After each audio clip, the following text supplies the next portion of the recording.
Halo semua, bagaimana kabar kalian hari ini? Semoga dalam keadaan sehat dan selalu dalam lindungan Tuhan Yang Maha Esa. Seperti biasa nih, sebelum masuk ke ceritanya, Mimin mau ingatin buat kalian untuk tekan tombol subscribe. Dan tekan tombol loncengnya terlebih dahulu, biar nggak ketinggalan video-video terbaru dari channel ini ya.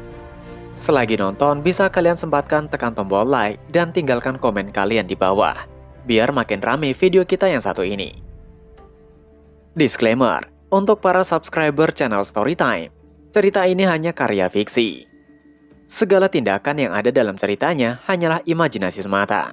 Kami tegaskan bahwa video ini tidak bermaksud mendorong atau mempromosikan tindakan kekerasan dan tindakan berbahaya apapun.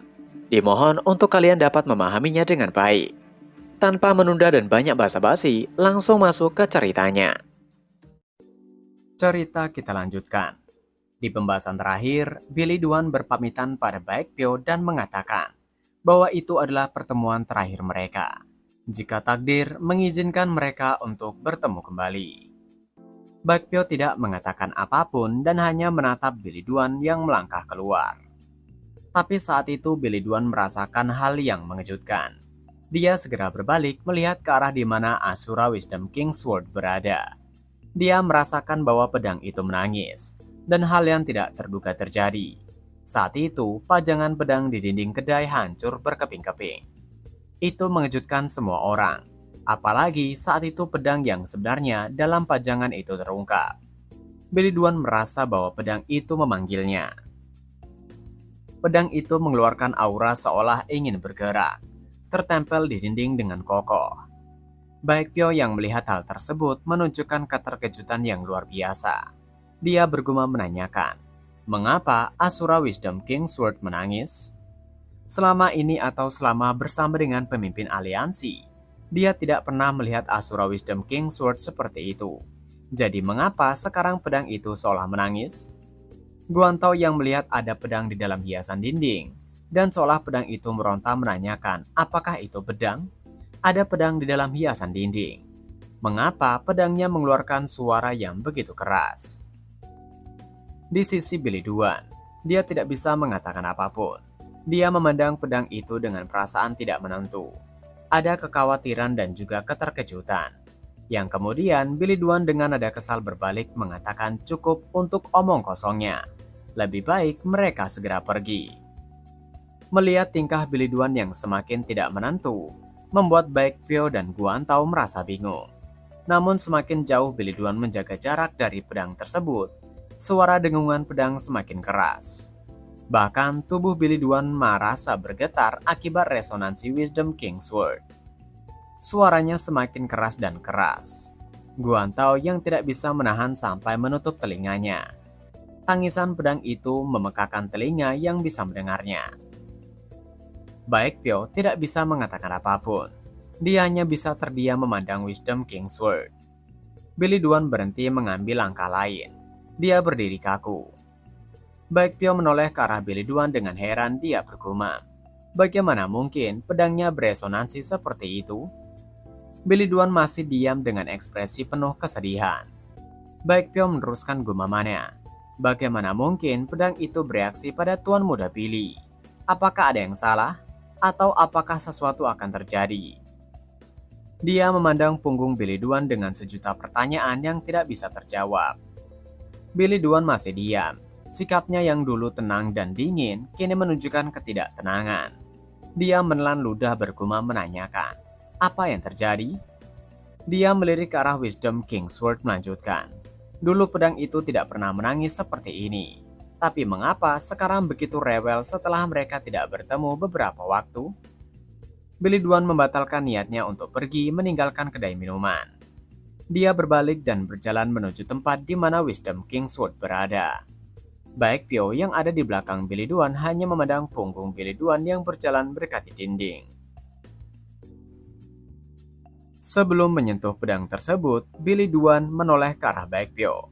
Dia menatap Baekpyo seolah ingin meminta izin untuk menyentuh pedangnya. Baekpyo tidak menolak. Dengan sedikit kekhawatiran, dia mengangguk memberikan izin pada Billy Dwan.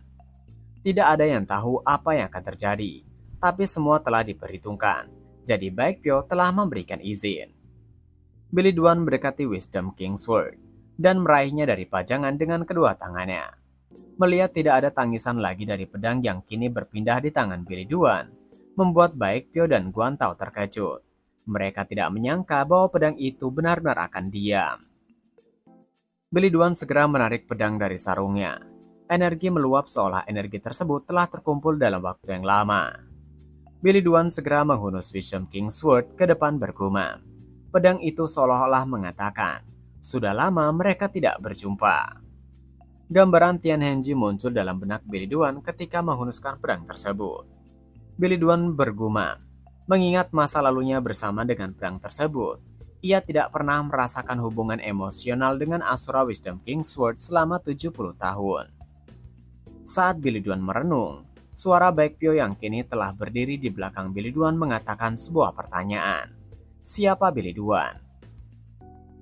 Billy Duan menyarungkan pedangnya, dia tidak terburu-buru untuk menjawab. Dia masih diam ketika bergumam. Melihat pedang yang tidak pernah menangis sebelumnya memberikan tangisannya, menandakan tuntunan surga padanya. Billy Duan menoleh ke arah Baekpyo menatapnya dengan tatapan bingung dan harapan. Dia meneruskan untuk menerima takdirnya bersama Baekpyo. Billy Duan masih belum bisa membuang masa lalunya sebagai Tian Henji.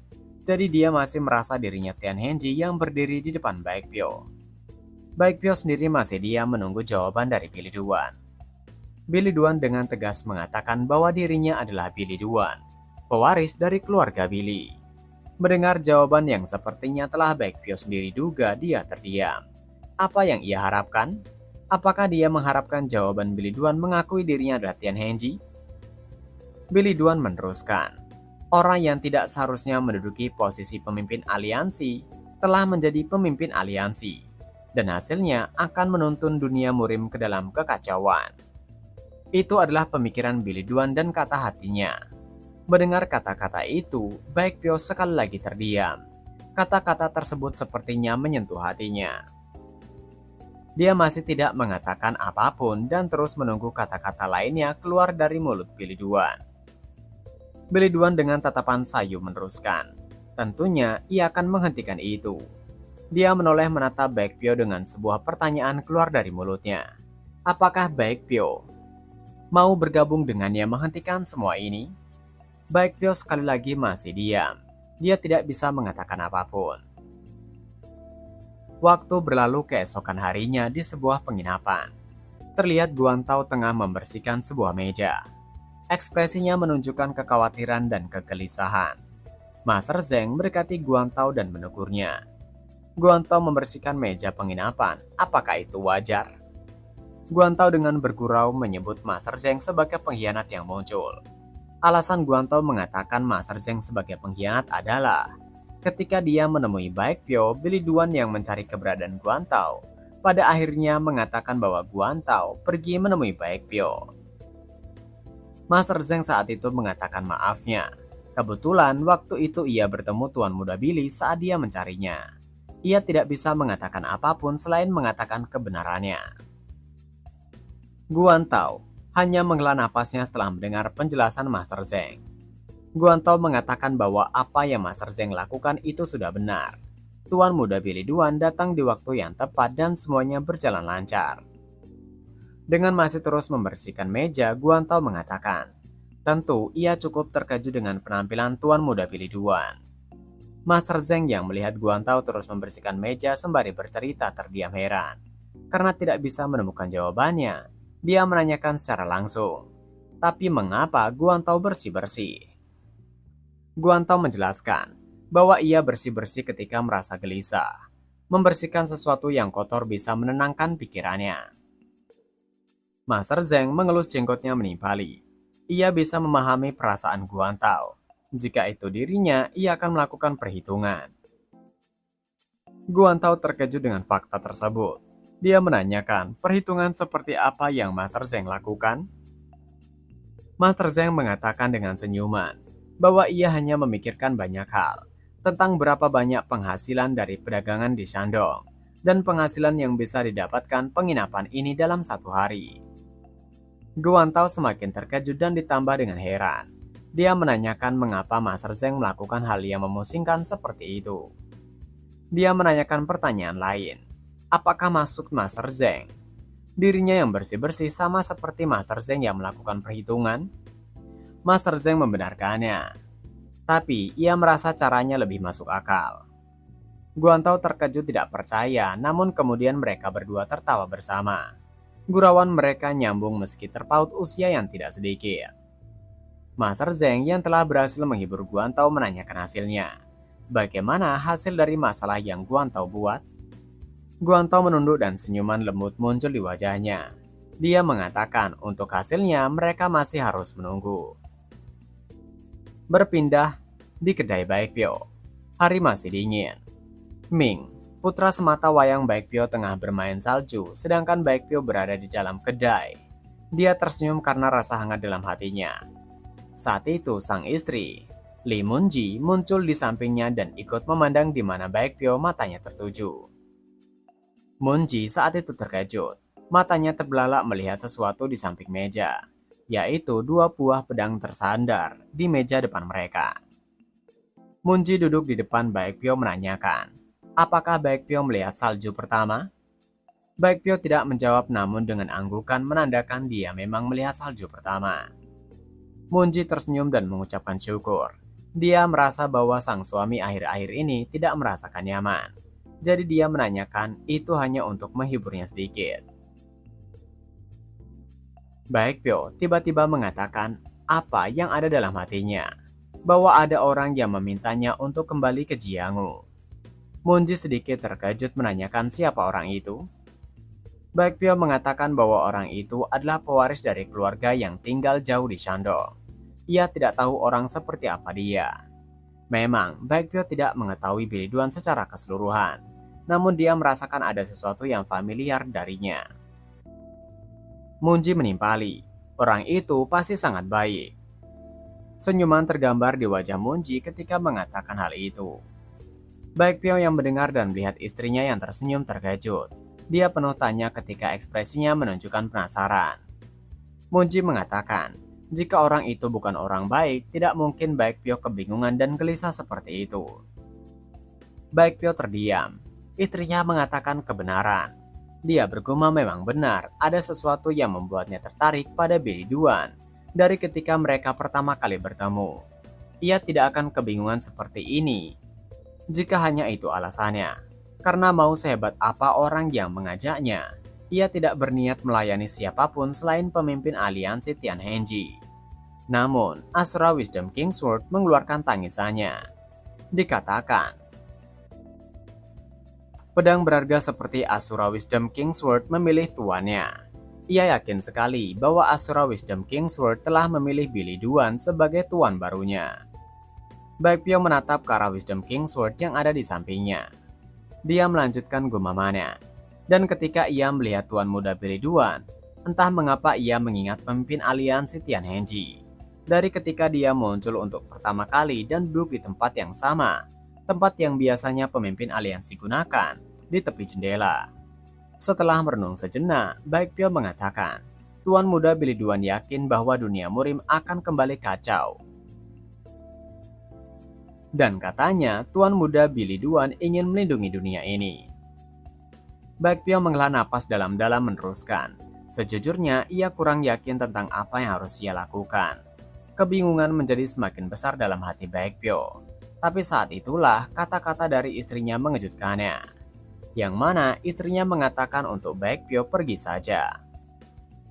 Baekpyo terbelalak mencoba menanyakan apa maksudnya. Munji mengatakan hal itu. Munji dengan senyuman mengatakan apakah Baekpyo sadar? Semalam Baekpyo tidak lagi bermimpi buruk. Mimpi buruk yang selalu menghantui Baekpyo setiap hari. Baekpyo menjadi semakin terkejut. Dan baru menyadarinya sekarang. Munji meminta untuk Baekpyo melupakan keraguannya. Jika Baekpyo ragu-ragu karena ia dan Ming, ia bisa melindungi Ming. Baekpyo harus menerimanya, bahkan jika itu demi kebaikan pemimpin aliansi sebelumnya. Pemimpin aliansi sebelumnya yang sering Baekpyo bicarakan, bukan orang yang akan menghadang mimpi barunya hanya demi mempertahankan kesetiaan. Sekali lagi, Baekpyo terkejut dengan pernyataan istrinya. Ekspresinya menunjukkan perasaan yang tidak menentu. Munji melanjutkan, jika yang dikatakan orang itu benar, maka dunia ini akan menjadi kacau. Dan tentunya Baekpyo harus menghentikannya. Baekpyo adalah orang yang mempertahankan keadilan dan menumpas kejahatan. Munji melihat ke arah luar di mana Ming, putra mereka, berada dengan senyuman. Sedangkan Ming masih sibuk dengan boneka saljunya. Munji melanjutkan, setidaknya lakukan itu demi Ming dan lindungi dunia yang menjadi tempat tumbuh besarnya anak mereka. Waktu berlalu keesokan harinya. Di tengah salju, dua orang tengah berhadapan yang tidak lain adalah Billy Duan dan Baekpyo. Baekpyo menanyakan pada Billy Duan, apakah Billy Duan memintanya untuk menjadi bawahannya? Billy Duan dengan tenang membenarkannya. Baekpyo sekali lagi terdiam. Dia tidak mengatakan apapun selain bergerak mencabut pedang dari sarungnya. Billy Duan yang melihat Baekpyo mulai bergerak menunjukkan ekspresi yang tidak bisa dijelaskan. Dengan menodongkan pedangnya ke depan, Baekpyo mengatakan, ia tidak melayani orang sembarangan. Dan chapter pun berakhir. Nah, itu tadi adalah pembahasan manhwa Return as the Heavenly Demon part ke-26. Seperti biasa, sebelum mengakhiri video ini, Mimin ingatkan untuk kalian bahagia dan sehat selalu. Terima kasih sudah menonton video ini dan sampai jumpa lagi di video selanjutnya. Jana!